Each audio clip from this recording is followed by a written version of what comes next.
గౌరవ సభ్యులు మల్లారెడ్డి గారు. గంగులో నా జర్రసేపే అందరికీ అధ్యక్ష నమస్కారం. అధ్యక్ష మీరు నాకు అవకాశం ఇచ్చినందుకు చాలా చాలా ధన్యవాదాలు అధ్యక్ష. నాకు ఏం చేయాలనో ఎట్లా చెప్పాలనో ఏం చేయాలనో అర్థమైతే లేదు అధ్యక్ష. నేను పాలమ్మిన అధ్యక్ష, పువ్వులు అమ్మిన అధ్యక్ష, పెద్ద పెద్ద విద్యా సంస్థలు తెరిచిన అధ్యక్ష. ప్రపంచంలోనే భారతదేశంలోనే పెద్ద విద్యా సంస్థలు తెలంగాణ ఎవరికన్నా ఉన్నాయంటే అవి మల్లారెడ్డికి ఉన్నాయి అధ్యక్ష. కానీ ఇప్పుడు అంతా అయోమయం ఆగం ఉంది అధ్యక్ష. ఎట్లా అంటే నా మేడ్చల్ నియోజకవర్గం అధ్యక్ష, భారతదేశంలోనే ఏకైక నియోజకవర్గం మేడ్చల్. నేను జిల్లా చెప్తలేను అధ్యక్ష, నియోజకవర్గం నాది పెద్దది అధ్యక్ష. 7 మున్సిపాలిటీలు, 3 కార్పొరేషన్లు, 61 గ్రామాలున్న ఏకైక మేడ్చల్ నియోజకవర్గం మల్లారెడ్డి అధ్యక్ష. మల్లారెడ్డి అధ్యక్ష, మల్లారెడ్డి దాన్ని అతులం కుతులం చేస్తున్నారు అధ్యక్ష. దాన్ని జిహెచ్ఎంసీ అని ఇప్పుడు నా తన 7 మున్సిపాలిటీలు ఉన్నాయి, 3 కార్పొరేషన్లు ఉన్నాయి, 61 గ్రామాలు ఉన్నాయి. అందులో 28 గ్రామాలు తీసి మున్సిపాలిటీలలో కలిపేసారు పక్కకునే గ్రామం. ఆ మున్సిపాలిటీలన్నీ ఇప్పుడు వాళ్ళ పీరియడ్ అయిపోగానే జనవరి 27కు అవి జిహెచ్ఎంసీలో చేస్తారట. నా టైంలో ఒక్కటే పీరియడ్ అయింది వాళ్ళు గెలిచి. నా దగ్గర ఒక్క మేడ్చల్ నియోజకవర్గంలోనే కార్పొరేటర్లు, కౌన్సిలర్లు, మేయర్లు, జిల్లా పరిషత్ చైర్మన్లు, సర్పంచ్లు, ఎంపీటీసీలు, వార్డు మెంబర్లు వీళ్ళందరూ కలిసి ఒక మేడ్చల్లో 444 మంది నా తన లీడర్లు ఎదిగిరు అధ్యక్ష. ఇవాళ వాళ్ళంతా మటాష్ అయిపోయారు. మొత్తం సగం మంది కాంగ్రెస్లకే వచ్చారు. అయోమయంలో పడిపోయారు వాళ్ళు మొత్తం కాంగ్రెస్లో.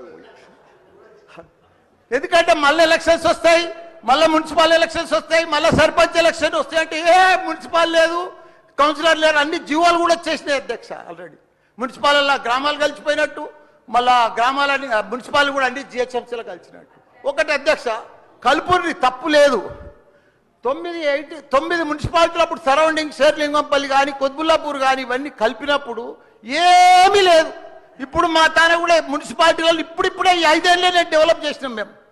కానీ ఇప్పుడు ఇప్పటికి ఇంకా గ్రామీణ వాతావరణమే ఉంది, ఇంకా పొలాలే ఉన్నాయి, ఇంకా సరిగా బాత్రూమ్లు కూడా సరిగా లేవు ప్రజలకు, ఇంకా పెంకిటిల్లే ఉన్నాయి. అవన్నీ కూడా జిహెచ్ఎంసీలో కలిపితే పరిస్థితి ఇప్పుడు బంజారాయిల్లో జూబ్లీహిల్స్లో అదే ట్యాక్స్ ఉంటుంది, మా గ్రామాలలో అదే ట్యాక్స్ ఉంటుంది అధ్యక్ష. ఈ పైసలన్నీ కూడా తీసుకుపోయి ఏదైనా పెద్ద పెద్ద ఫ్లైఓవర్లు వేయాలన్నా ఏది వేయాలన్నా మళ్ళీ జూబ్లీహిల్స్ బంజారాయిల్ని ఖర్చు పెడతారు అధ్యక్ష. మా పుణ్యాన్ని మా మున్సిపాలిటీలో అట్లనే ఉండని, ఇంకో పీరియడ్ ఉండని, ఇంకో 2 ఉండని. శ్రీధర్ బాబు గారు మా సీఎం కూడా చెప్పండి మీరు దయచేసి ఈ సభ ద్వారా మా మున్సిపాలిటీలో ఇంకో పీరియడ్ ఉంటే మంచిగా అవుతుంది. ఎందుకంటే గ్రామీణ ప్రాంతాలు ఉన్నాయి, ఇంకా వ్యవసాయాలు ఉన్నాయి, ఇంకా పెంకటిళ్ళు ఉన్నాయి.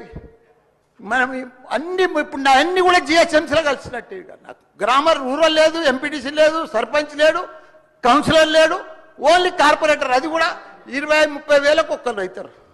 444 మంది పోయి 40 మంది కూడా గారు 8-10 మంది అవుతారు నా నియోజకవర్గం. 6,48,000 ఓట్లు ఉన్నాయి అధ్యక్ష. అది అయిపోయిందా? ఈ పార్టీకి అయిపోయింది. దయచేసి అది చెప్పినా మీకు అంత మనవించుకున్నా.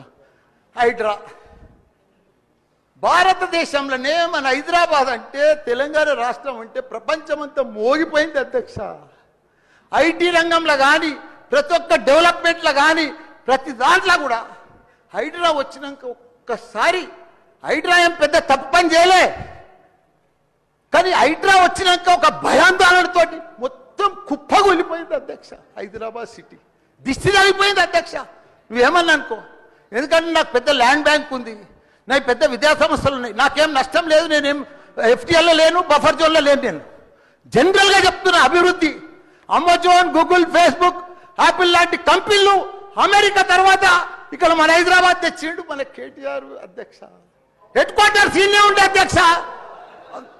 ఐటీలా మనం కర్ణాటక బెంగళూరు మించినాం అధ్యక్ష. 9 లక్షల మంది ఉద్యోగాలు చేస్తున్నారు, ఐటీ ఉద్యోగాలు.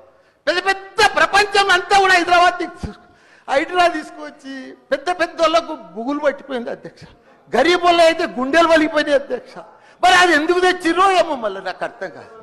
ఇప్పుడు ఒకటి అధ్యక్ష, ఇప్పుడు నాయే కొన్ని ఎఫ్టీఎల్ ఉన్నాయనుకో, ఎగ్జాంపుల్ చెప్తా శ్రీధర్ బాబా అన్న.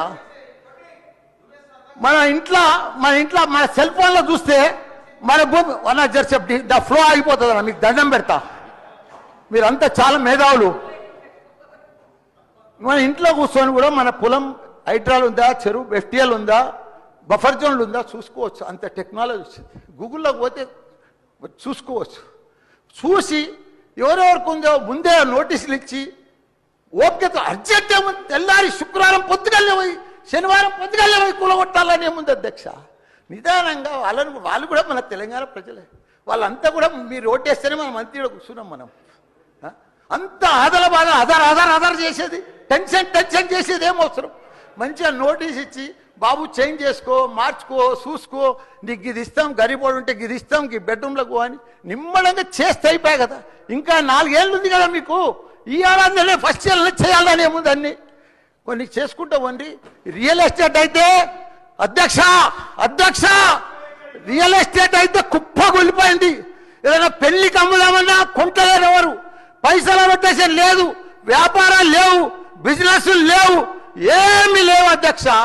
దయచేసి మీరన్నీ కూడా ఆలోచన చేయాలని మంత్రులు కూడా ఉన్నారు. అందరికి కూడా చెప్తున్నా, అందరికి కూడా దండం పెట్టి చెప్తున్నా. Thank you.